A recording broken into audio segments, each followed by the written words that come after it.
Good afternoon, everyone. Welcome to the Williamsburg City Council meeting of Thursday, February 12th. Ms. McKay, would you call the roll, please? Ms. Williams. Here. Ms. Ramsey. Here. Mayor Pons. Here. Vice Mayor Dent. Here. Ms. Kernshire. Here. Okay, we have in our packets the meeting minutes for the several meetings. Are there any changes, corrections, alterations? Is there a motion to approve? I move that we approve the minutes from the January 5th work session, the January 8th City Council meeting, and the January 12th special called meeting. Second. Thank you. Ms. McKay? Ms. Williams. Aye. Ms. Ramsey. Aye. Mayor Pons. Aye. Vice Mayor Dent. Aye. Ms. Kernshire. Aye. Okay, we've got no matters of special privilege, no public hearings, which will lead us right into reports. And first we have Ms. Dameron. Welcome.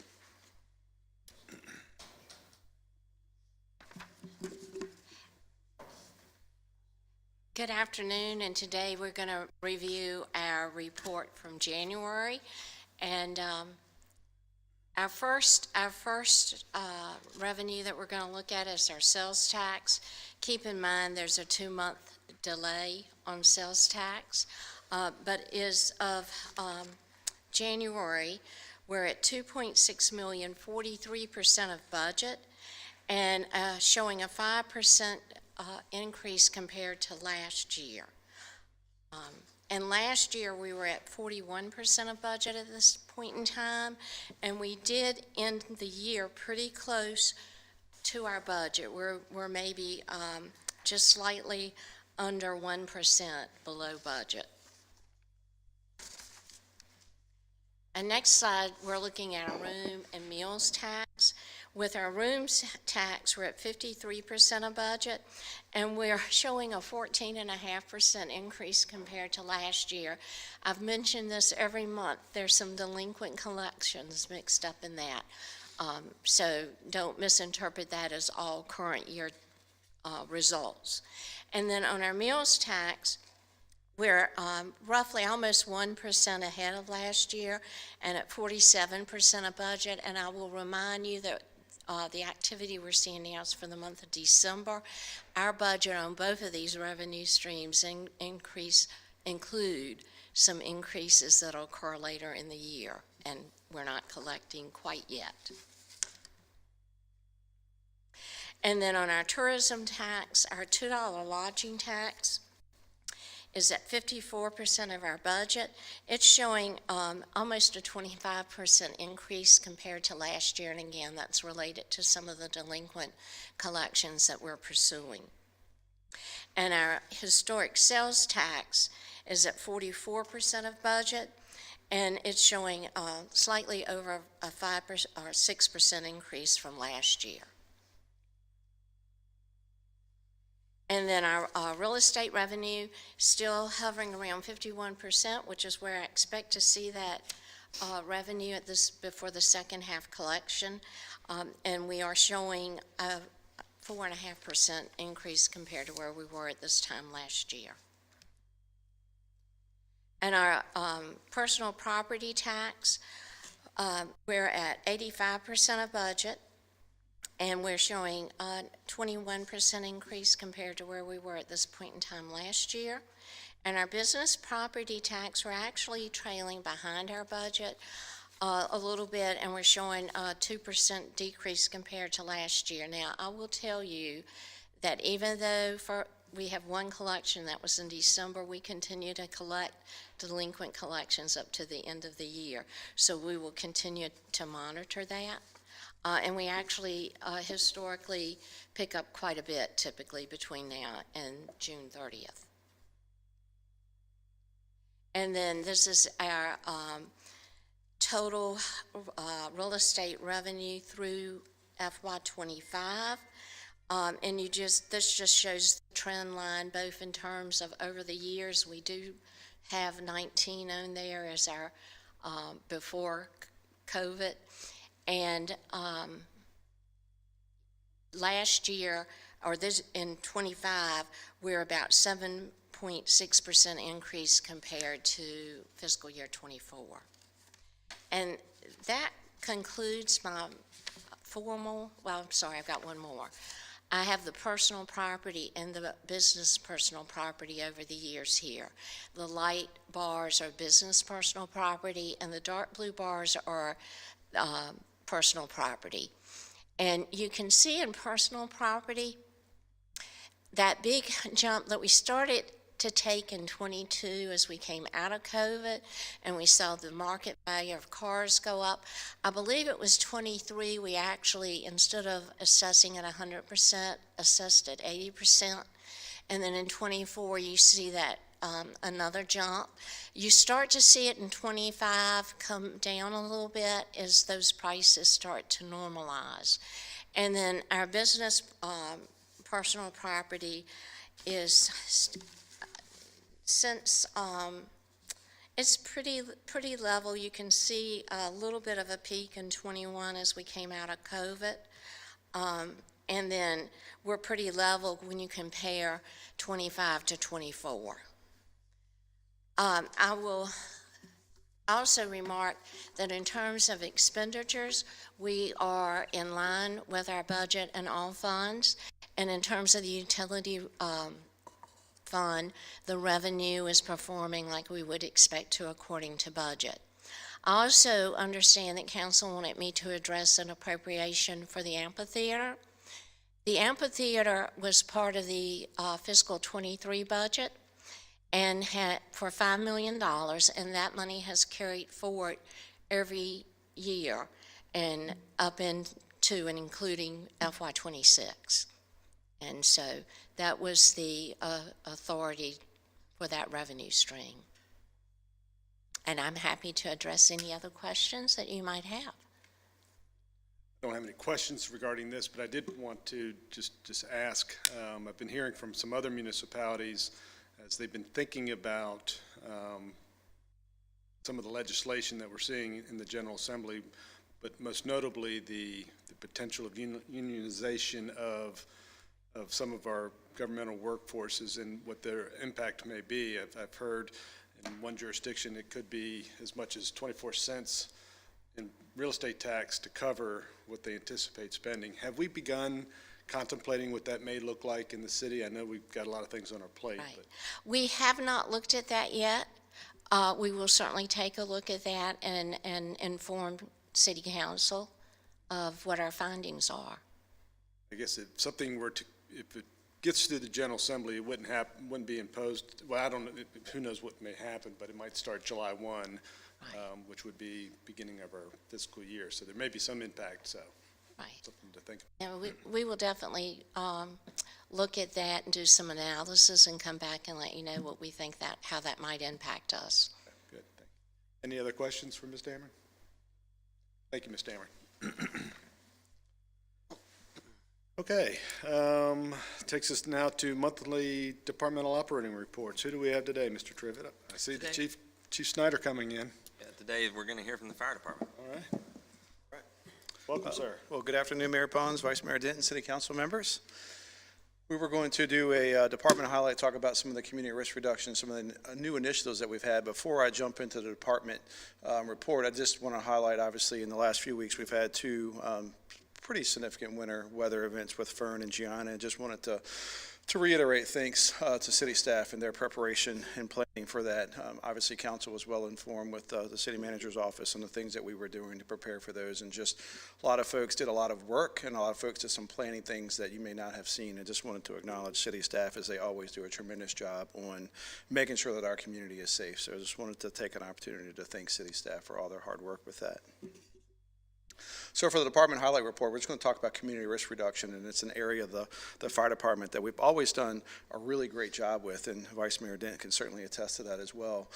For the longest time, for decades, it was always called fire prevention. In the last decade, it's really kind of rebranded to community risk reduction to be more holistic, if you will. And I just wanted to highlight a little bit for council and for the community to know what that group does. And so full-time staff for our community risk reduction is Chief Adams, who's actually in the back of the room, who you guys appointed appointed as our fire marshal in December, and he's hit the ground running. And then he has an assistant fire marshal, so 2 full-time staff, augmented by operations and really a team approach. And just for the community risk reduction, for those 2 specific folks, but again, really for the fire department as a whole, just an overview of some of the areas of responsibility that they have. And so when you think of community risk reduction, that is some of the scope that they have. And it's pretty impressive on the things that they do to ensure that our community is safe, our businesses are safe as well. So just highlighting some of those things there. Also, again, for a small staff, their 25 metrics were pretty impressive. The number of business inspections, which we're going to talk about, food truck inspections. We're one of the few regional fire departments who do car seat installations, and we typically do about 100 a year. As you can see, we did 77 last year. And just some other things that the community risk reduction team does in terms of numbers throughout calendar year 25, and it's pretty consistent from year over year. And that last number, that 2,800 number, is the community outreach interaction. So that's our 4th grade program, that's the open house. That's a whole different ways in which we interface with the community. So, and again, that's just not the men and women in the community risk reduction office, but it's all of operations, everybody getting out and spending time with the community and being able to, again, be an advocate for community safety. And lastly, I just wanted to highlight, we rolled out this program in December of last year, and it's our business pre-fire inspection program. It actually was highlighted, I believe, last week in Williamsburg Weekly as well, or the week before. And one of the things that we are working towards to improve from the fire department perspective is the annual business inspections that we are able to do. So the brick and mortar businesses within the city is about 710, 715. It fluctuates a little. And so our goal is always to try to get 100% of those businesses, just for the businesses, to make sure that they're safe, but also for the patrons and the folks who are visiting those businesses. And historically, we've only been able to do about 27% of those 710 businesses on an annual basis. And so, as Mr. Trivett has really given us all guidance on our key performance indicators, one of the things that we're going to focus on for the fire department is increasing those annual business inspections. So our target goal is 60, our stretch goal is 100%. One of the things that we're going to try to do to achieve, to help with that, Chief Adams has rolled out, is this business pre-fire inspection program. And we've not rolled it out to the whole city. We've only done it in pockets of community as we prioritize risk. And so what Chief Adams has done, we've created a letter working with the city manager's office and Nicole Trifoni to talk about the program, what it is, and the why behind the what. And Chief Adams has actually been going out and delivering it to the business community. One, it's a great opportunity for him, being new to the team, to introduce himself, but also to give the why behind the what as well. And so we rolled that out in December. Obviously, we'll continue to do that as we kind of move throughout the city to do our business inspections. And again, that pre-fire inspection is really a checklist. It helps the business owners look at things before we get there, so they can maybe even mitigate or remedy those things before our arrival, so that our inspection is a little bit quicker, it's more efficient, and it's all about time management. It's not just about getting in and getting out. It's making sure that folks are educated, but it's also making sure that the use of our staff time is as efficient as possible. And so we've uploaded that to the fire department's webpage. We've had good success and good feedback so far from the business community for that inspection plan rollout. And so again, all credit goes to Chief Adams and his efforts to get this done. And then last year, as you guys last month, as you guys saw, perhaps in Williamsburg Weekly last month, Chief Adams and his team did 72 business inspections, which is unbelievable number for our department, the most we've ever done. And it's really a testament to his leadership and how he is trying to tackle to achieve that 60% of our businesses getting their annual inspection. So that's really the highlight of the department efforts. I just want to take a little bit of time to talk about our community risk reduction efforts. It's not the sirens going up and down the road, but it's the other folks who are really making positive impact. And one of the programs that we rolled out is this, and just wanted to highlight that and take this as an opportunity to share it with you, and then also obviously to thank city staff and all their work for emergency management, what they do. I'm happy to answer any questions that you guys may have. Well, thank you, Chief. I really applaud you being here today. There's so much work that goes on behind the scenes to make sure that our community is safe, and you highlighting them really demonstrates the amount of effort and work that goes into it. When a fire inspector or marshal goes out and does an inspection of a business, it's not to be a problem for the business. It's ultimately to make sure that their structure is safe, but their patrons are safe. And I think that goes well beyond what we probably recognize from a surface level. And so I appreciate that. And also just wanted to take a moment to thank Public Works and Fire Department for all the work that you did during these 2 weather events. They were significant, impactful, but lots of compliments. And so your department is in Public Works and all the city departments did a great job getting us through that. So thank you for that. Absolutely. Vice Mayor? Yeah, thank you. I think it's extremely important to highlight community risk reduction. As the mayor pointed out, most residents, unless they've been exposed to it, don't understand what goes on day to day. And community risk reduction, there's a lot of hours put into that. And the other big reminder is that that's in addition to responding on emergency calls, which I think you broke records again last year with the number of responses. And thank you, Chief, for your hitting the ground running and bringing this new program. And, you know, business inspections haven't always been well received because it interrupts a business, but this is a way to reduce the amount of interaction time too, so that they're prepared when an inspector gets there. So that's a positive for both ends. So appreciate all that everybody's doing to the efforts for community risk reduction. Thank you. Yes, I don't have any questions. Just say thank you to you and back there, Chief Adams, thank you so much. Yes, I would like to thank you all and express my appreciation, and what in there saying about an ounce of prevention is really helpful down the road. I do have 2 questions. On your business inspections, how frequently are they done?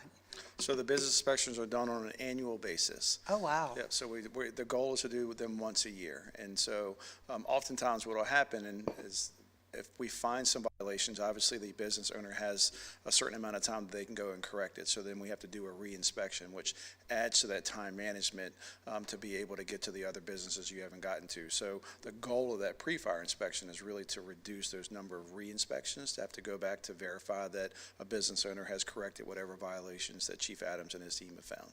But it's on an annual basis. Okay, well, that's a lot to do on an annual basis. And how do you all approach William and Mary and Colonial Williamsburg? Because they're businesses, but yet not really businesses, but they've got a lot of buildings. Yeah, so again, as everything we do in the city, it's about relationships, and we have tremendous relationships with both of those institutions. And so we work with Colonial Williamsburg to schedule their things, and they have their team go with us. The big challenges with Colonial Williamsburg are the big places, not just the historical ones like the Palace and the Capitol, but, you know, Williamsburg Lodge and Williamsburg Inn and those types of things. So Chief Adams and his team coordinates with Colonial Williamsburg specifically. And obviously the university is interesting because actually the state fire marshal has responsibility for all the buildings there. Typically they'll defer to the local jurisdiction just because, as you can imagine, the bandwidth of the state doesn't have that. And so Chief Adams and his team work with the fire inspector, who is full-time over at William and Mary, and we work through their dorms. They do most of all their own stuff. They actually have their own plans reviewed through the state, but because of their relationships over the years, they include us on those things. And here's what we're proposing. How does this impact you guys? Any thoughts you all have? So while William and Mary does their own inspections, they certainly partner with us to help augment or provide any insight for them. Thank you. I was just curious about that. Appreciate the extra explanation. Absolutely. Well, thank you for sharing the information and your time here today. And also thank you to you and your team and just all city staff as well for, I guess, the ice storm that we had a couple weeks ago as well. I had a question. It's great to see the success with the pre-fire inspection program. I just had a question concerning the timeline with the rollout of the program. Yeah, it's going to be phased, and so it's going to be a little bit at a time. Certainly, one of the things that we could have done is send a mailer out all at one time. We just didn't think that was the right thing to do, and really it was an opportunity, one, to educate the community, but two, gives Chief Adams an opportunity to get out there and meet folks. And so when we looked at that, we said, all right, what are the things that we're most concerned about initially, and we kind of broke it up in different areas. I say we, Chief Adams deserves all the credit for this. And then that's how we rolled it out. Whatever area his team was working in, that's how we delivered it so that they could go ahead and prepare for that. And generally we would get out in front of those businesses a few weeks before we were there. And again, it's important to note that his team schedules all their business inspections. We just don't show up and say, hey, we're here to do a business inspection. It is very much a coordinated and scheduled event out of courtesy of the business owner and for the things that they have going on as well. That sounds great. Thank you. All right, thank you, guys. Thank you. Okay, city manager's report, anything? None today. Okay, city attorney? Nothing today. All right, takes us now to background presentations, and we first have an update from Colonial Behavioral Health, and today we have Mr. David Coe with us. He's on his way to the podium.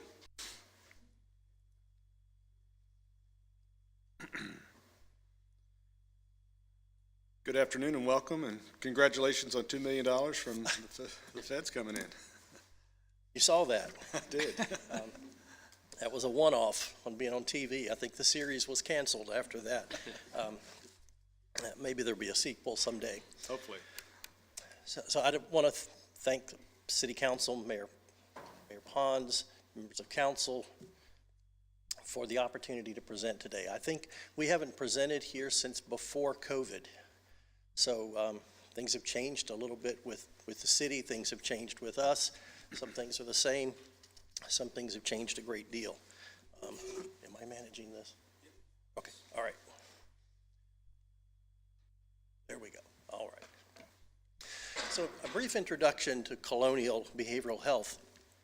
We have been around since January 5th, 1971.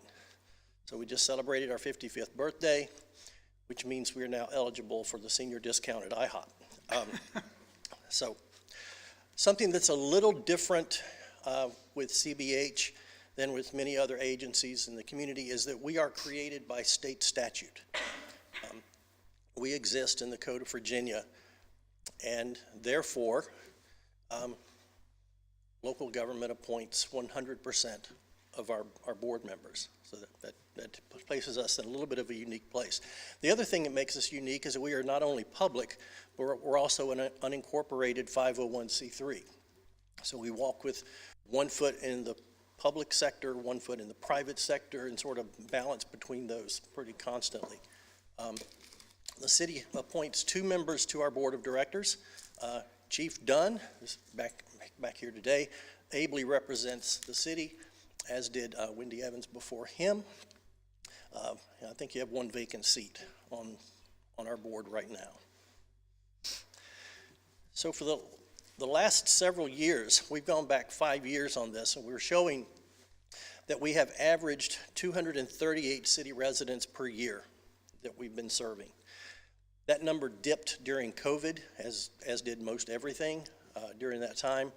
But the averages we had before COVID and since in the last year coming back from COVID, we're running 258. So we're having a little bit more action from and referrals from the city. About a quarter of that population are children, 2/3 are adults, and then the rest are our senior citizens. And as is true with all of our localities, the breakdown runs slightly ahead with the number of males versus females that we serve, but it's pretty much down the middle with that. We have 1 location that is within the city limits today. That is at 921 Capitol Landing Road. It is our Child and Adolescent Services building. So you don't see a sign out there that's highly visible from the street, but that is a well-utilized building. I won't go through the long list of services that we provide, but would highlight that since we presented to you last, there have been a couple of significant services that have been added. Many of them have changed a little bit in nature, but 2 services that have been added. 1 is called Mobile Crisis. It is a service where goes beyond your traditional emergency services response, where you're assessing someone as to whether or not they may need hospitalization or inpatient care of some sort, but it's actually care where we can be dispatched, go to the home, go to a school, go to any number of places, and hopefully intervene. The goal here is to intervene before the person gets to that serious level of crisis. We get ahead of it. We can avoid hospitalizations when we can. That service has been in place a little over 1.5 years. The community is still adjusting a little bit to having that type of service available and figuring out a little bit how to use it. So our utilization started very, very slow. It is going up, but it is not going up dramatically. But it will continue to expand. The other service that is added in that period of time has been permanent supportive housing. It's something we wanted to do for several years. We finally got some funding for that about 2 years ago. We are still working through with the State Department of Behavioral Health and Developmental Services in building that out. Most of the dollars that they provide to us are targeted for individuals who are leaving either incarceration or hospitalization, state hospitalization in particular, but there are others that we can get through the continuum of care, and we have a number of individuals there. We are also currently involved in helping to house some individuals who, when the House of Mercy lost their funding, we're involved in those as well. Other services that we're also providing are DD services. I got asked the other day, what are all these acronyms? DD is developmental disabilities, intellectual or developmental disabilities. We operate 2 group homes, 4-bed group homes for residential care for adults with developmental disabilities. We operate a day support program over on Merrimack Trail for the same population, and for that service we do offer transportation when it's needed. And we provide transportation to individuals all the way up to Tuano, all the way down from Pocosin. But we also pick up a number of individuals in the city of Williamsburg. Service, there's an acronym you do not need to have explained to you, which is CDR, Child Development Resources. They have been contracting with us, and we with them for 50 years, where they provide the Part C, the early intervention services, and they're known nationally for the quality of their care. We're thrilled to be associated with them. For recovery support, particularly for individuals with substance use disorders, we've had a long-standing partnership now with Spirit Works. That has benefited the community. It's benefited Spirit Works. It's benefited us, but we believe it's benefited the individuals served more than anyone. We're involved with VPRJ, the regional jail, and we have staff located at the Merrimack Detention Center. Right now, efforts that we're making with all of our localities is around the Marcus Alert Plan. Marcus Alert, I'm sure you've been briefed on Marcus Alert. It's a local co-response plan to hopefully define when a mental health crisis needs to be responded to by mental health exclusively, when law enforcement exclusively, and different levels at which a joint type of response can be made. It is tied to an individual named Marcus David Peters, a case where he tragically was killed in this region, not in this community, but in this region of the state. Every community services board is expected to provide this. Every locality was mandated at first to provide this, to be a part of these protocols. Later it was adjusted so that communities with under 40,000 in population, it was optional. The city of Williamsburg is not mandated to do this, but has chosen to participate, much to your credit. And also much to your credit, not being mandated, if you find it goes askew later on, you're not required to stay in it. But it is very much to the city's credit that they want to make this type of response and are choosing to move forward as long as it can be feasible. I mentioned the House of Mercy piece already. I will go back to the Julata software. The software is a package with those Marcus Alert dollars. We get a certain amount of money for planning this year. A one-time expenditure of helping the city purchase a software package, which is like a care coordination platform, interoperability, to help wrap around public safety and other agency records around individuals who may be high utilizers, high emergency room utilizers, high frequent callers for law enforcement or social services or whatever it might be. It creates a platform for joint efforts for doing that. And there's availability in the funding this year. So the plan is, in working with the city, that we would, CBH will, through those dollars, purchase that software package to support I'm sure Chief Dunn, Chief Snyder, Ms. Evans will be able to talk about how exactly they would want to use that. And then there's a lot of partnerships with the Drug Prevention Coalition. Moving to the work with the coalition, the National Drug Take-Back Days.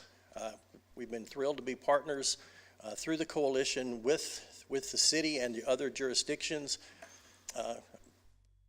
Every year, for the last several years, it's 2020, to provide these information bags with a long list of things that I won't go through and take the time to read them for you, but all of that information is available to everybody that gets one of the bags, and there have been thousands of those handed out in the last several years. If you buy pizza in the community in May or in September, you may very well have gone to a location where you find these pizza boxes. Sal's by Victor has probably had more than any, but we've had a number of other businesses in every locality that we're serving, which includes James City, York, and the city of Poquoson. But it just becomes a way of advertising 988, the suicide crisis hotline, the Lock and Talk program, which is around gun safety, prevention work around gun safety. So we've been doing this now for 5 or 6 years as well. Recently, what are we looking at? We did, as I mentioned before, our COVID numbers dropped across the board.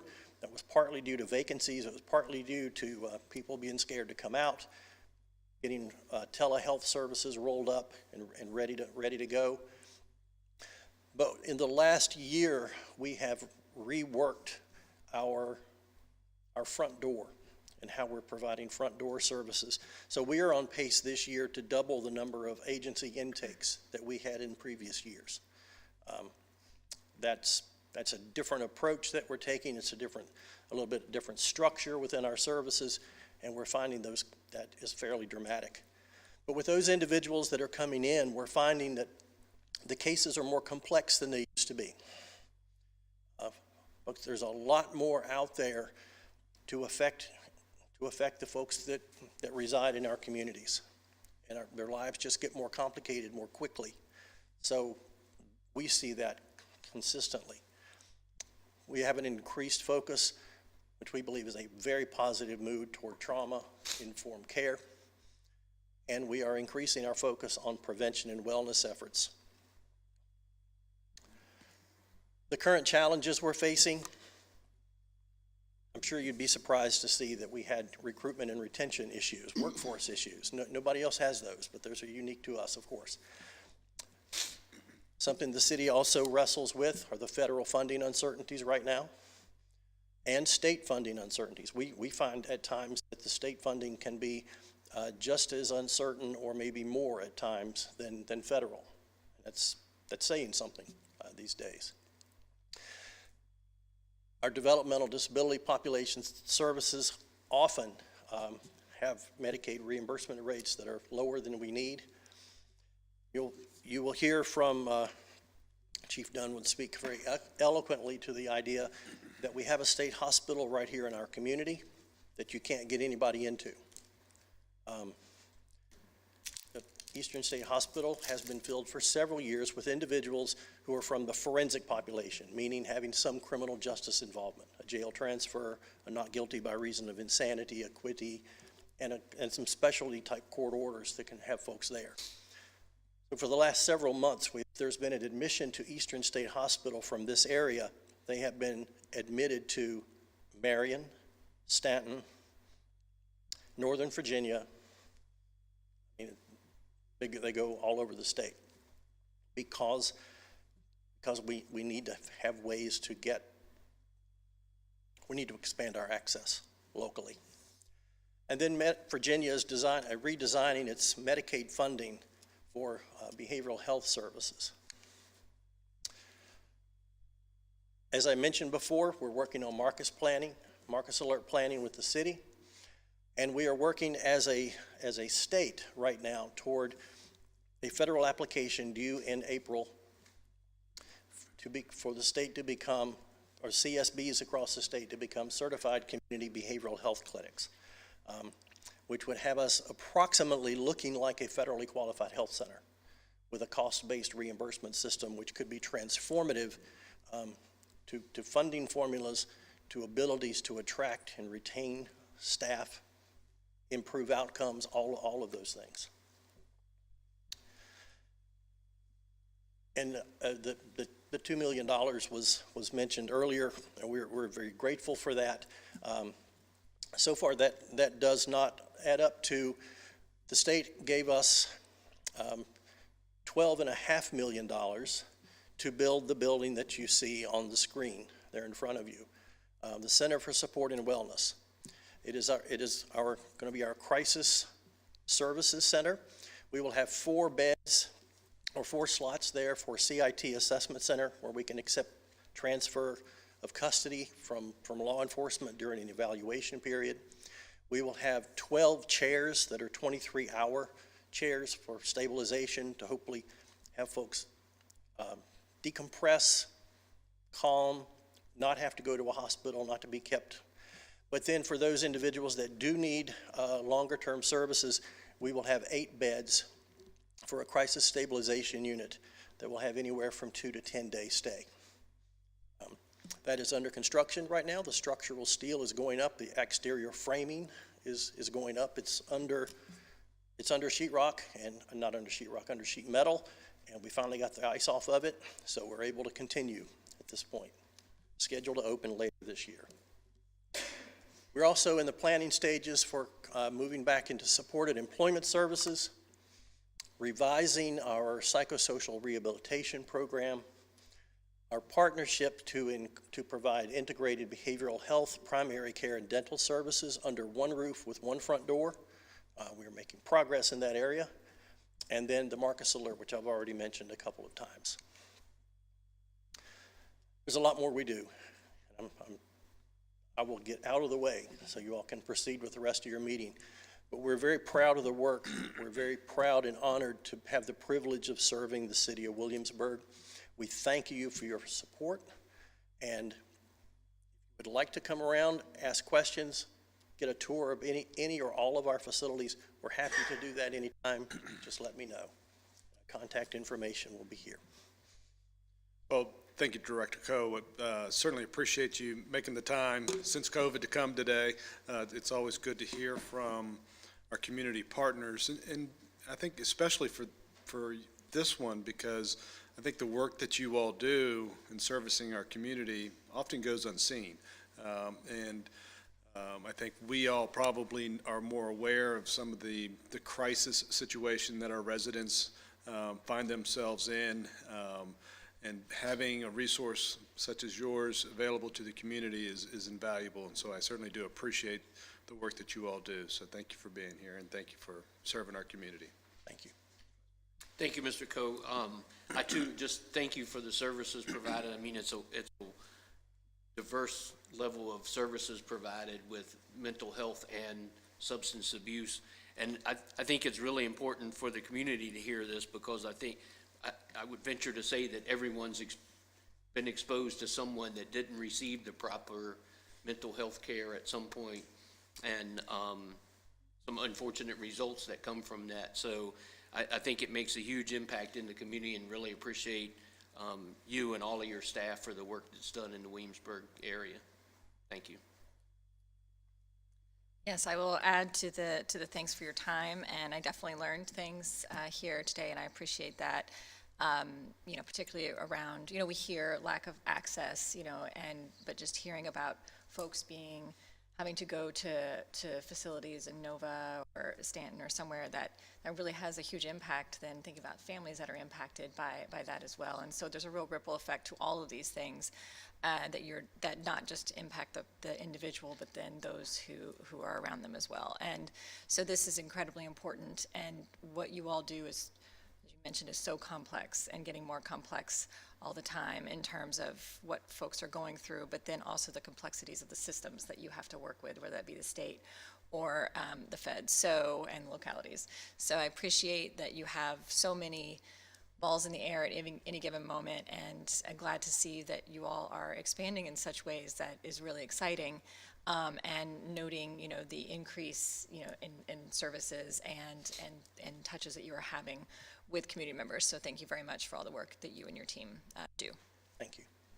And I would just like to echo my thanks for you being here and your presentation. I think it helps show us and and any residents watching the breadth and depth of the services that you provide and how very needed they are for all community members. So thank you. Thank you. So I would like to say thank you as well, especially when we take into consideration the over 200 city residents that receive care from your staff and your team. And just really the broad community approach that you all take is really admirable. So thank you for all the work that you do. Thank you. Vice Mayor?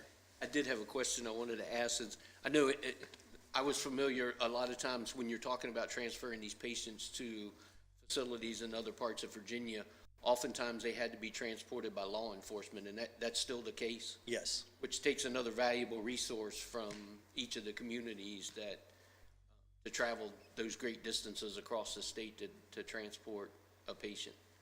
Absolutely. It is a drain on our law enforcement workforce, their budgets, and the families that cannot visit that far away. It's a drain on them in a different way. So it costs everybody. I think you're correct. Thank you. Thank you, Director Coe. Appreciate you being here. Thank you. Okay, next presentation is presentation on the FY27 outside agency funding recommendation. Ms. Matsumoto, welcome. Good afternoon. Thank you, Mayor Pons and members of City Council for allowing some time on today's agenda to review these recommendations. Today, we're going to be reviewing the city's new process for outside agency funding application review, as well as presenting the funding recommendations from the Social Services Advisory Board and the Williamsburg Area Arts Commission. Following the overview of the process, the new process that we've established, the chair of each board will present the recommendations from the group they represent, and then I will return to review funding recommendations for the remaining outside agency categories. On October 6th, the application portal opened and all past recipients were emailed the link to apply. In the past, applicants navigated 3 separate application forms, one for general funding, one for formula-based funding, and one for the human services partner agencies. This year, we implemented a streamlined common application process, providing a single entry point for all applicants, which collects core organizational information up front with a built-in decision tree that routes applicants to funding type-specific questions. This improved structure has reduced applicant confusion, decreased incorrect or incomplete submissions, and increased administrative efficiency during the review process. We also standardized the budget reporting requirements across the funding types, and applicants that are requesting an increase in funding are now required to provide an explanation of the intended use of those additional funds. Applications were due on November 7th, and a total of 84 applications were received across the funding categories, with 16 applications coming from new applicants that have not received city outside agency funding before. From here, the Social Services Advisory Board and the Williamsburg Area Arts Commission processed their respective applications, accounting for 58 of the 84 funding requests. The remaining 26 applications went through the new review process, which included an initial review by myself and Tourism Division Manager Joanna Scribala. Following our initial review in November, Joanna and I presented the applications to the city's executive team, representing the city's 11 departments, to seek additional input and refine the recommendations ahead of meeting with 2 city council members. Mr. Trivett and I met with Vice Mayor Dent and Councilwoman Ramsey in January to share staff's recommendations and receive additional input ahead of presenting at today's meeting, all in an effort to inform the budget retreat tomorrow. And now I invite John Morgan, Chair of the Social Services Advisory Board, to present the FY27 funding recommendations for the Human Services Partner Agencies. Welcome, Mr. Morgan. Thank you, Yuri. Sure I got this done right. Center button. Good afternoon, Mayor Pons and members of City Council. My name is John Morgan, and I'm honored to serve as the chair of the Williamsburg Social Services Advisory Board. I'm joined on the board by Susan Karen, Desiree Lawson, Matthew Swenson, and Michael Bennett, who is joining us today. Each of us is a volunteer citizen who participate in monthly board meetings with the Human Services staff. The board serves in an advisory capacity to the Human Services Department. Our role is to support and advocate for the critical services provided by the city and to serve as champions for the important work of the Human Services Department and its community partners. As you know, the city tasks our board each year with reviewing grant applications submitted by local nonprofit human service agencies and making funding recommendations to City Council. We take this responsibility very seriously, knowing that these decisions directly impact the residents and the availability of essential services to our community. While board members are well versed in the services and programs offered by the city's Human Services Department, we also make a concerted effort to understand the operations and the impact of the nonprofit agencies that apply for city funding. Over the past year, board members have toured organizations and met with representatives from several agencies, including the Community of Faith Mission, the ARC, and FISH. These visits allow us to better understand how services are delivered, who is being served, and how city funding supports this work on the ground. The application process begins each November when the city opens the online grant application portal. Agencies submit their applications, which board members then review in late November and early December. During our December board meeting, we engage in thorough discussions of each application before developing our funding recommendations. In reviewing applications, the board considers several key questions as shown in this slide. First and foremost, we prioritize agencies that provide necessary and meaningful services to city residents. We carefully review agency budgets, the number of city residents served, and the overall effectiveness of the programs. Agencies are also asked to explain how their work supports the city's vision, mission, and its goals, initiatives, and outcomes, which plays an important role in our evaluation process. This year, the city received a total of 22 applications from human services agencies, including 5 new agencies.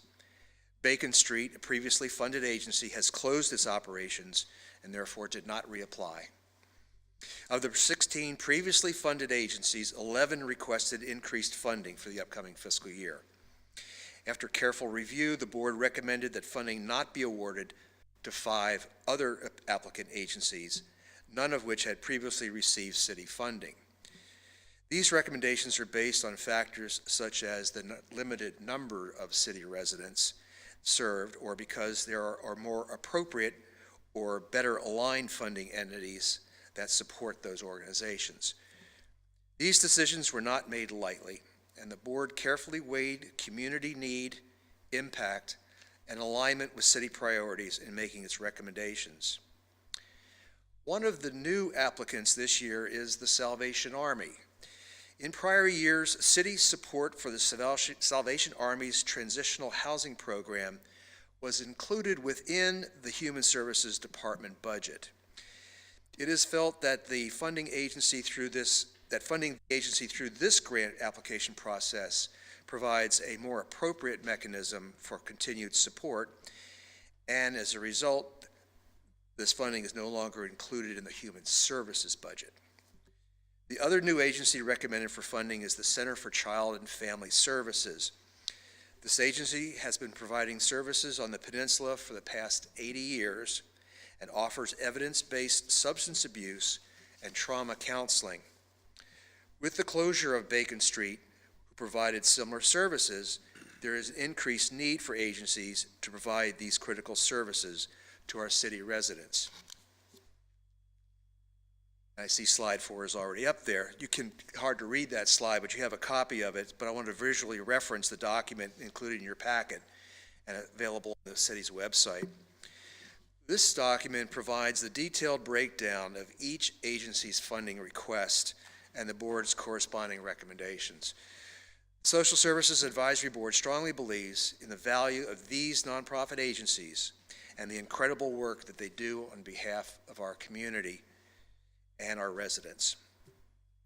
We recognize the growing needs within the community, while also understanding the difficult decisions City Council must make when balancing the city's overall budget. After careful consideration, the board's recommending funding for 17 agencies, totaling $593,298. This represents an increase of $38,000 compared to the total awards from last year. On behalf of the Social Services Advisory Board, I would like to thank you for the opportunity to review these applications and present our recommendations. We appreciate your continued support for the Human Services Department and our nonprofit partners. We are grateful for your time and consideration this afternoon. I'm open to your questions or comments. Well, Mr. Morgan, I too am grateful for the work that you've done and your board members going through this application. And Ms. Matsumoto, I appreciate the new format process that we've undertaken. I think when we can decrease barriers for applicants and increase efficiencies, I think we're doing a good thing. But going back to the work that you all do as the advisory board, I know it's very challenging because I'm sure in our hearts we want to do as much as we can and meet all of the requests of these different organizations because they all do valuable work in our community, and it's hard to balance those needs and then be able to present council with something to consider without being too astronomical. And so I have a lot of respect and appreciation for the work that you do, and thank you for explaining some of the nuances. I think, including the Salvation Army this year makes sense given what's happened in another organization. I think that makes sense. So I appreciate again that you've brought that forward. So I don't have any specific questions. I look forward to seeing how city manager makes this work in our budget. Mr. Vice Mayor. Thank you, Mr. Morgan, and the entire board. I know, as you indicated in your presentation, that the community needs can continue to increase every year.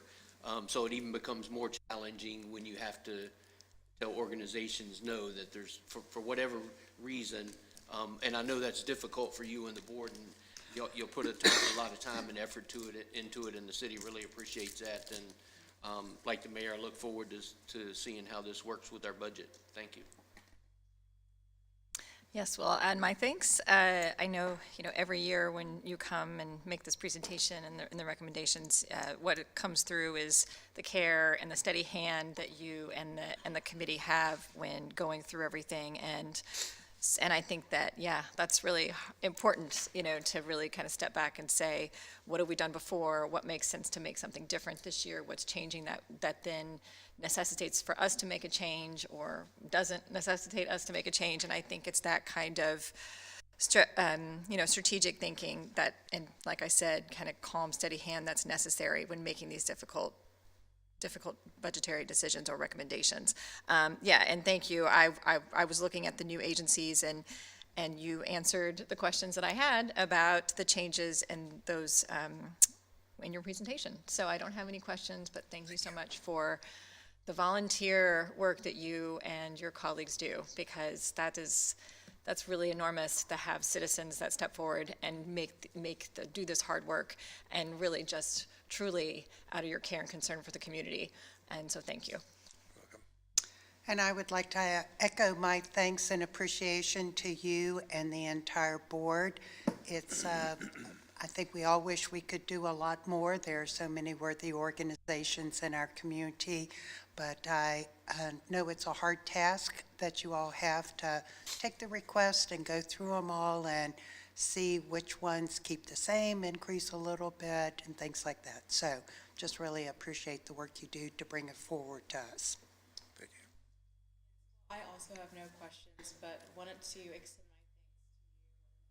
for being in the position to make those hard decisions when it comes to different budget requests that come in, and making those decisions too to see what best will serve the city as well. So thank you for your time.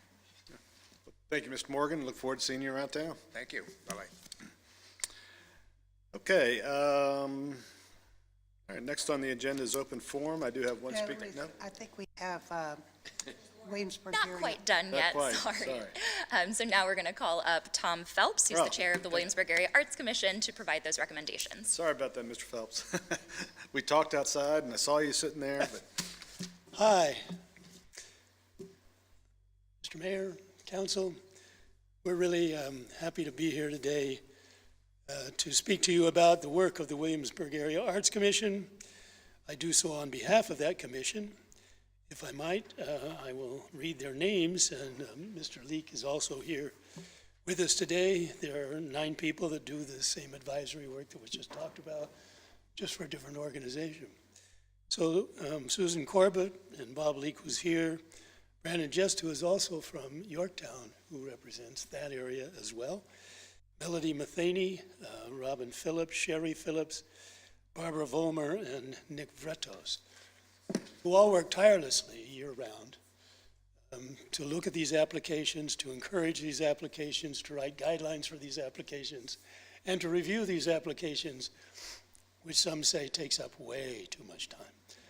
But you know what? We all love that, and that's the idea. So we come before you to recommend awards to 29 arts and cultural organizations that together, I guess I should put ourselves up here. Oh, yeah, there we are.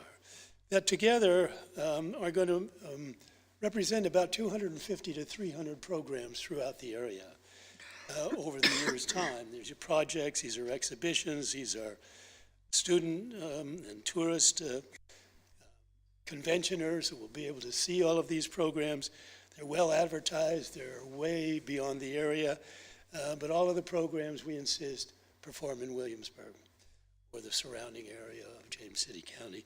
A few border on Yorktown, because we don't know where the border is sometimes. It's like the players whose land is in Yorktown, but who are really considered almost Williamsburg. So with a measure of support from the Arts Commission and additional support from other sources of funding, major festivals will go on. For example, I passed an occasion for the arts. We've all seen and heard of this. They're in Merchant Square. This festival attracts not only area-wide residents, but draws from the Carolinas to the District of Columbia and the artists it shows, and beyond to see the exciting displays of arts and crafts of other cultures and programming by local artists as well, thespians, musicians. Thousands come to this cultural festival. It's fun-filled, it's a longer weekend, and it's one of the festivals that we fund. I know the city supports this as well. We support then those kinds of things that are external to what the city puts the money into. Each summer, another one, there's the Virginia Arts Festival. This is on the grounds of the CW Arts Museum. With support from the Williamsburg Area Arts Commission, the festival is able to widen the scope and to increase the offerings to include classical concerts as well as popular renditions by well-known artists like the Beach Boys and ABBA and some things that are out there in the summer.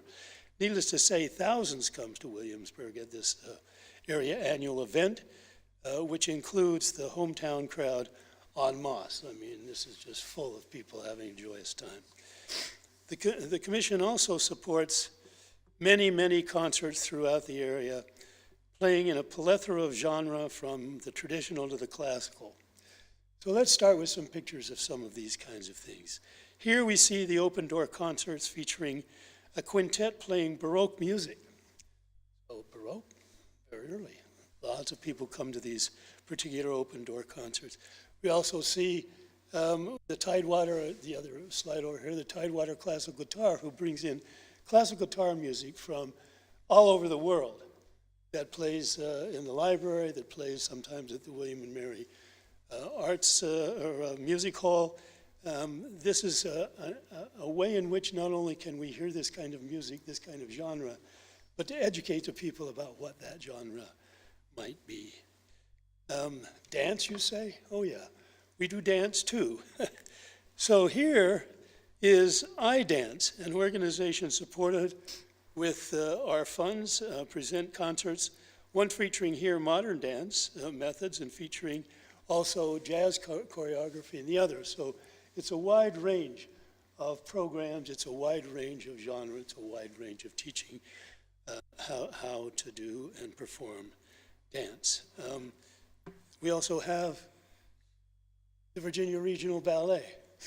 How can you miss that? I mean, the Virginia Regional Ballet, most known for producing the Nutcracker, both at now the Phi Beta Kappa and at the Ferguson Center, but all residents are welcome. They make special effort to get recruiting some of the community from the Williamsburg area to go to the Ferguson, vice versa. And all with an orchestra that plays in the pit. It's unusual for a young dance company like that. Who's the orchestra? The Williamsburg Symphony Orchestra. Plays in that pit for the dance. We also see the young audiences and Arts for Learning. I always like to illustrate them because where do we get the dancers? Well, we have to train them. And part of what Young Audiences does is to support, with our money, the organization provides opportunities for young people in the area to get involved with the arts, from the fine arts to the performing arts, from musical instrumentation to the two-step, to the pas de deux, all of the kinds of arts that will go on. So there's much of that goes on in the community itself. And now we'll talk about the Williamsburg Players now that we know where it is. Now, the Williamsburg Players is a gem here. At the Players, talented community members are selected from open auditions. They rehearse and rehearse and rehearse and rehearse, and then they present a season of dramas, comedies, musicals with wonderful sets, wonderful lighting, and this is all done by community members. No professional help is used whatsoever. It's a workable situation where everybody is welcome and everybody can come, either to perform or to watch, because these play a full season of plays, as well as conduct, and what I've illustrated here, is the Players Summer Camp production, which is indoors at their theater, but rehearsed outside. So young people audition to come to this as well, and to learn how not only to act and to play and to sing and to dance, but also to construct the scenery, to sew the costumes, to learn the lines, to coach, and do all of the kinds that goes on, all of the kinds of things that go on in production of theater. So that's theater. Opera in Williamsburg? Yes, opera in Williamsburg, presented by the Williamsburg Opera in Williamsburg. Here is a production of Carmen that you see. Now, they do 2 complete productions a year. The next that are to come to us are Mozart's Marriage of Figaro and, do you believe, Zorro. Pay attention now, Zorro, new opera. They're going to produce this opera. I'm going to go see this opera, because the only thing I remember about Zorro is when I was young, right? But this is a very new musical opera with auditions. So we're really proud of this company. They work to get this opera done. It's sung by professional singers, usually from New York, as a professional conductor, and it comes to Williamsburg just to do opera. Well, we also bring down some other opera. This is the Virginia Opera in Richmond, but they come to Williamsburg with support from us to do programs not only in the schools, for middle schools mostly, to encourage them to understand and know opera, but also in the Williamsburg Library.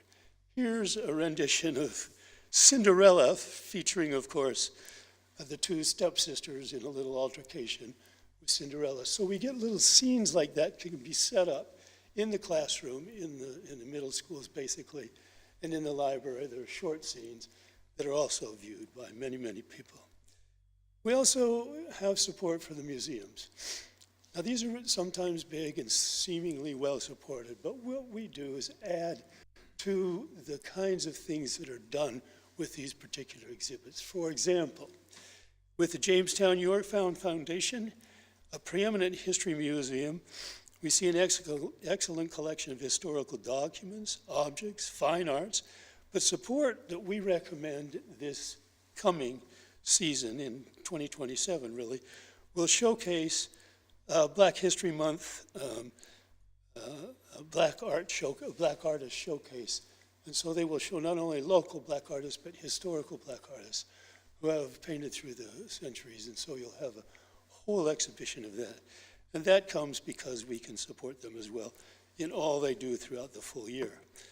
This showcase will be augmented by the addition of 3 artist workshops in which selected artists will be able to share their techniques with the participants from the community. So we try to build that into the art that we support as well. Another museum across the way, of course, is the wonderful Muscarella Museum. Visitors have the opportunity to see here and to hear lectures, and what we support are the lecture series that go on with whatever featured exhibition they do. So it isn't just the artists, the artwork, but it's also learning about the art at these places. Now, at the newly renovated museum, staff curate themed exhibitions and give the visitors a chance to learn in depth about those things that are on exhibition. Pictured here is a sketch by Michelangelo from a show curated in Rome that served as the opener for the gallery. But also the lectures that were produced around this show are now the model for what we're doing. On the next show that's there, we like to encourage you all to go see it, is Abstract Expressionist Women Artists. So this is an amazing show. It doesn't often come to places like Williamsburg, but now I think we have an opportunity to see that. Well, where's music? Music, let's start with the young. Here's the Williamsburg Youth Orchestra. Here's where the young people with extraordinary musical talent come to develop more talent with the expert advice and consent of people like the Williamsburg Symphony Orchestra. Sometimes they play together. And of course, another example of music is the Williamsburg Symphony Orchestra itself. What a dramatic finish that is right there. So this, I think, is one of the places where we see music come to bear. These examples are only a few of what the Williamsburg Area Arts Commission and the council support.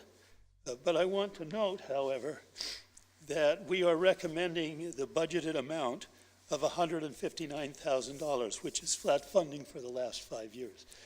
You might note that. We received requests for $251,760, and as you can see, within these recommendations, there are 7 blanks. That is, we received more than we could support.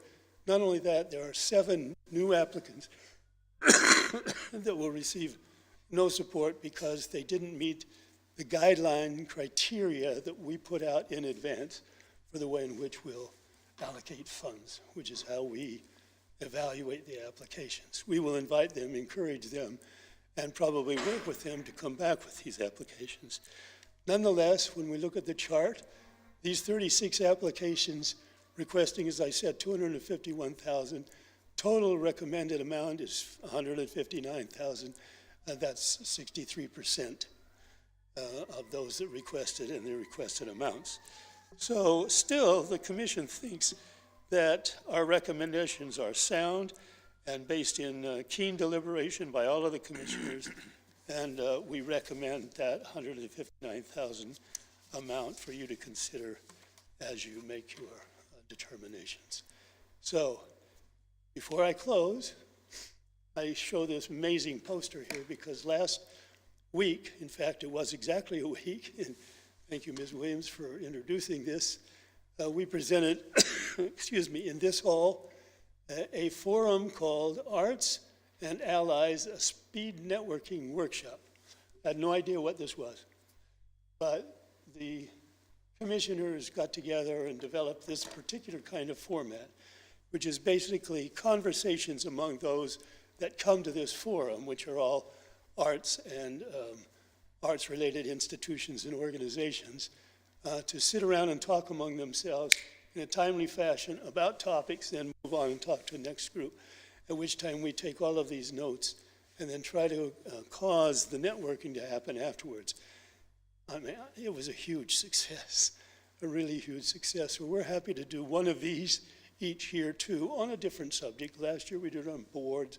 We've done this on fundraising. We've done a number of topics trying to listen to the community and help them also to get involved in the arts and all of the arts organizations that are going on in the world of art in Williamsburg. So that concludes my report, Mr. Mayor and council members.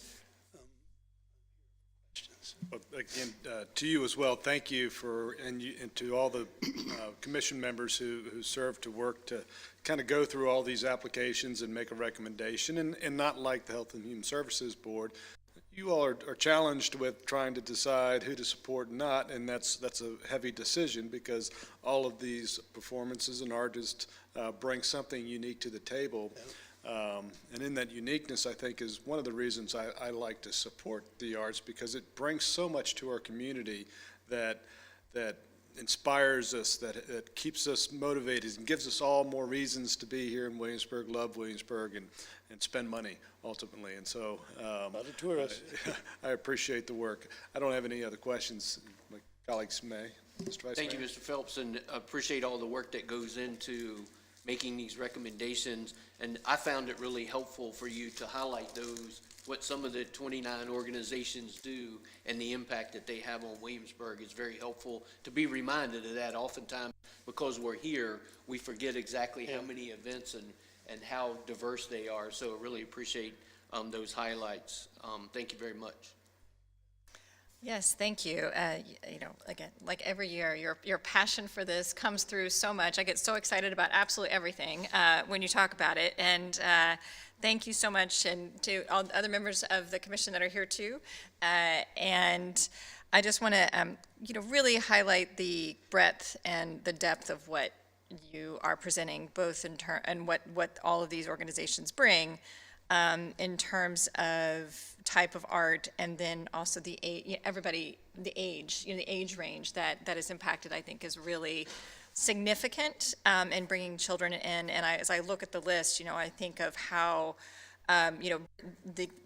the organizations here, yes, bring people in and bring people together, but I also think about all the families in Williamsburg that I know that are involved in these organizations and how that enriches the lives of our community members so significantly. And so thank you. I know these are hard decisions. Like the mayor said, it's like with social services. It's like, I want to, give to everyone because everyone is doing such great work.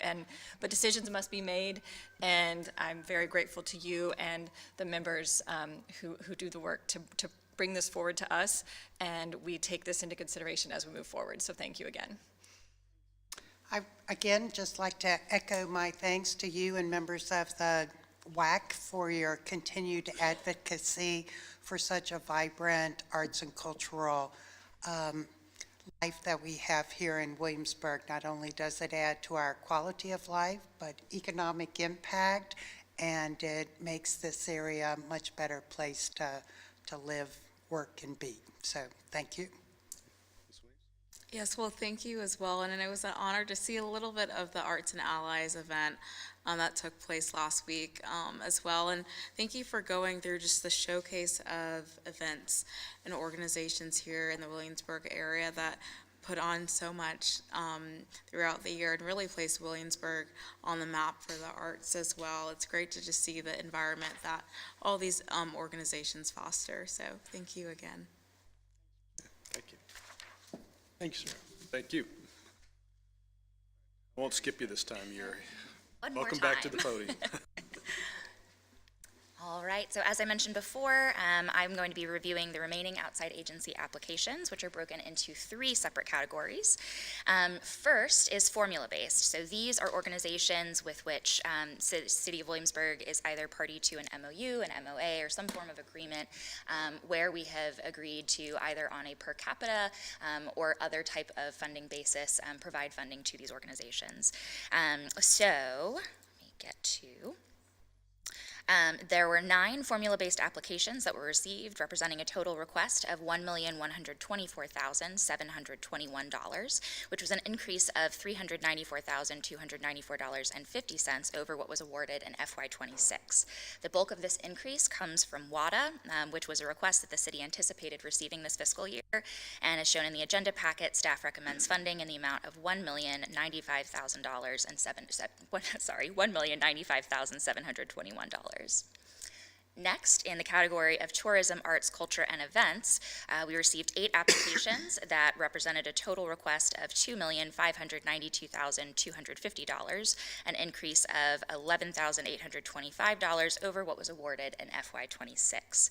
Staff recommends funding for these organizations in the amount of $2,592,250. And finally, in the category of community partner agencies, 4 applications were received totaling $145,602, an increase of $30,000 over what was awarded in FY26. Staff recommends funding in the amount of $113,602. Altogether, these applications represent funding requests totaling $3,862,573, and staff recommends funding in the amount of $3,801,573.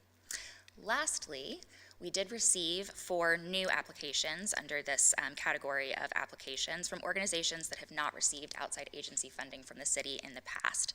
These requests totaled $107,500. Staff recommends funding the Virginia Capitol Trail Foundation's request of $7,500 to support the planned $7.5 million expansion of the Capitol Trail into the city. And with that, I will be happy to answer any questions. Thank you. So a lot of requests in there. Can you touched on WADA? Talk about a little bit what the difference was there. A little bit more defined, or more specific. Certainly. And I might need to rely on Mr. Trivett for this. So I think this was in relation to an increase in service and an effort to satisfy the 15-minute goal, city goal of the GIOs. Yeah, you'll remember, Mayor and members of council, that WADA had done a strategic planning effort a few years ago, and part of that was a phased approach to improve both service and comfort, dependability in the system. And so we are entering phase 1, which requires an investment. Last year, you'll remember, we actually budgeted for phase 1, as did York County, but then James City County elected not to in their adopted budget, which meant WADA postponed the entire implementation because it's sort of dependent on all or nothing proposition. So again, this year, we have met several times as CAOs to discuss this, and it appears to be, at least at this moment, that all 3 localities will try and proceed with phase 1.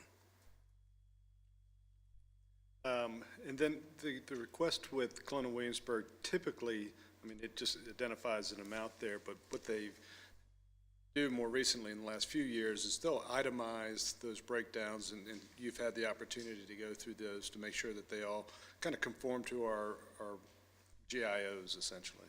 The Assistant City Manager actually manages that process and that relationship with Colonial Williamsburg, so I believe she'll be going over those with you. Yeah, and you'll get that list before, sometime between now and when we publish the city manager's proposed budget. Okay. I don't have any other questions, Mr. Vice Mayor. Yeah, thank you. No questions, having been one of the council members that got to review the packet ahead of time, but just wanted to express my appreciation for realizing the process needed to be streamlined and make it easier for applicants, and not just easier for applicants, but for staff as well, and for the work that goes into making these recommendations to City Council. So thank you. Hi. I don't have any questions right now, so thank you. I'm sure we'll all be talking about it all morning, so thank you so much. I would just also like to say thank you and reiterate what the Vice Mayor said, that it was a pleasure to be part of the review process, and I think the work that you and your team have done to streamline it has paid benefits this year and will pay off even more in years as different agencies and groups get used to that. So thank you. Thank you. I would also like to say thank you for the process that took place to review all of these requests, and for your time as well, and the committee's time. Thank you. Thanks. Thank you. Okay. Now, the open forum that I've been waiting for. We do have one speaker's card. First is Mr. Wilson. Welcome. Robert Wilson, 22 The Palisades. I have a very serious matter to address with you today. First, I want to thank Mrs. Dameron for addressing my comment raised on Monday with respect to the authorization for the $5 million paid to the HTRFA for a music venue. But based on my research and in my opinion, this was an illegal transaction and a violation of the city code. There's been no project that's been approved by either the HTRFA or the city for a music venue.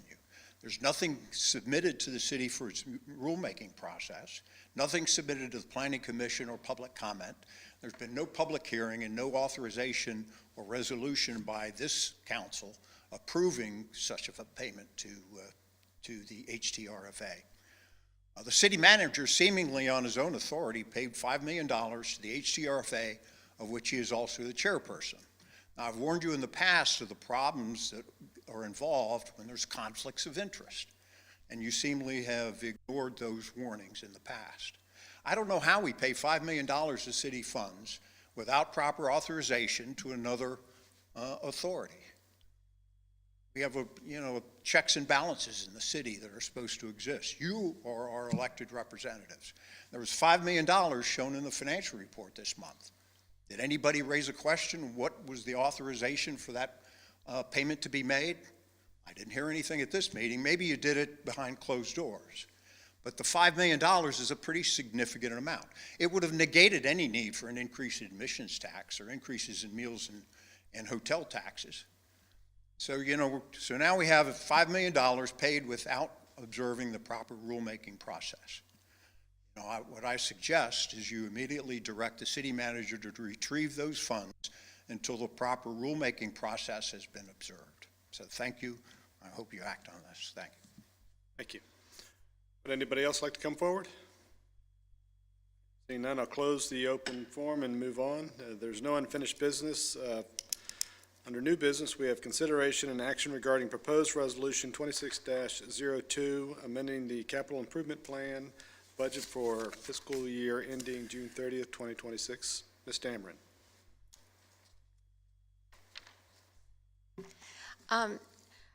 There was an emergency repair to the HVAC system at Quarter Path to the tune of $85,560. There are funds available remaining from another project that can be used for that. So what I'm really asking you to do is to approve the creation of a project entitled Repairs to HVAC Chiller at Quarter Path, because while we have the authority, it's under the $100,000 limitation that we can transfer. What we don't have authority to do is create a new project in the CIP fund. And because I don't have another project that closely relates to that, and also because this repair extends the life, I need to have it so that it can be picked up and considered for capitalization.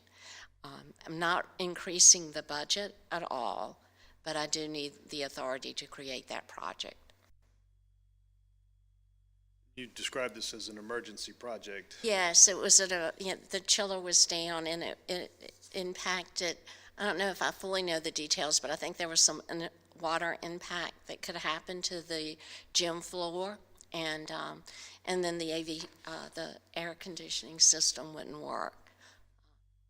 Yeah, anytime that we have an HVAC issue in the gym, the concern is that the floorboards will warp since they are natural wood. So we try to get that repaired as soon as we can. Well, it strikes me as an emergency thing, and I think, as you also said, this doesn't require an increase in the budget. The money is in. The money is available. It was remaining, not needed for another project. But I don't have a proper place to charge it, and that's really basically what I'm asking for.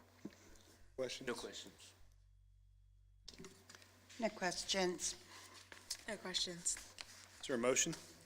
So I move that City Council approve Resolution 26-02 to create a repairs to HVAC chiller project in the CIP fund for Quarter Path Recreation Center. Second? Ms. Okay. Williams? Ms. Aye. Williams? Ms. Ramsey? Aye. Mayor Pons? Aye. Vice Mayor Dent? Aye. Ms. Kernshire? Aye. Next on the agenda is consideration and action of a memorandum of agreement with the Virginia Department of Rail and Public Transportation for the use of the Transportation Center for the Tidewater current bus route, Virginia Breeze. Ms. Shelton. We got a request from the Virginia Department of Rail and Public Transportation. They would like to add Williamsburg to their bus stop, as a bus stop on their Tidewater current route. DRPT uses a third-party contractor to do that, but they are effectively running the line. And so they've requested a memorandum of agreement from you that would authorize them to stop at the transportation center once a day as part of that bus route. They've requested that that be without consideration because this is a public bus route. They would use the same space, the same ground space as WADA, and so the memorandum of agreement that's in front of you requires them to coordinate that use with WADA so they're not interfering with the operations of WADA. We have private bus lines that we have leases with, but this is the first one other than WADA that has been a public bus line. And so the question is whether or not you're willing to execute the memorandum of agreement. I will say that they sent this to the Attorney General's office. I have not received any word back from the AG's office, and so if you decide you want to move forward with this, I suggest that you authorize the city attorney to have the final say. If there's any meaningful change to the agreement, I'll bring it back to City Council. Okay. Just as a refresher, this is the additional line that's being added, no? This is an existing line already. They just want to add one stop to their already existing line. But is it tied to the lack of rail service, or is that totally independent? It's a totally independent, already operating bus line as I understand it. Okay, good. Any other questions? Yeah, I think it's another advantage for the community to take it, to have another opportunity for a bus line, so. Yeah, and as I understand, I think the Virginia Breeze goes from, I think, Blacksburg to Northern Virginia, so this is sort of an expansion of service that they're already offering in other places in the state. That's what I understand. No further questions? Is there a motion? So I move that City Council authorize the city manager and the city attorney to execute a memorandum of agreement in similarly sufficient form with the Virginia Department of Rail and Public Transportation to use the ground space at the Transportation Center for the Tidewater current route of the Virginia Breeze bus line. Second. Ms. McKay? Ms. Williams? Aye. Ms. Ramsey? Aye. Mayor Pons? Aye. Vice Mayor Dent? Aye. Ms. Kerntier? Aye. Okay. Next item on the agenda, I believe we have matter for closed session, Mr. Vice Mayor. I move to go into closed session pursuant to section 2.2-3711 of the Code of Virginia for the purpose of discussing one personnel matter per subparagraph 1 concerning city manager evaluation. Second? Ms. McKay? Ms. Williams? Aye. Ms. Ramsey? Aye. Mayor Pons? Aye. Vice Mayor Dent? Aye. Ms. Kerntier? Aye. Okay. We will go into closed session and return and to certify that closed session after we're done. Thank you.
I declare us back in open session. I move to approve the certification of a closed session pursuant to Section 2.2-3712 of the Code of Virginia. Second. Ms. McKay? Ms. Williams? Aye. Ms. Ramsey? Aye. Mayor Pons? Aye. Vice Mayor Dent? Aye. Ms. Gerntier? Aye. I move that we adjourn. Second. Ms. Williams? Aye. Ms. Ramsey? Aye. Mayor Pons? Aye. Vice Mayor Dent? Aye. Ms. Gerntier? Aye. We are adjourned.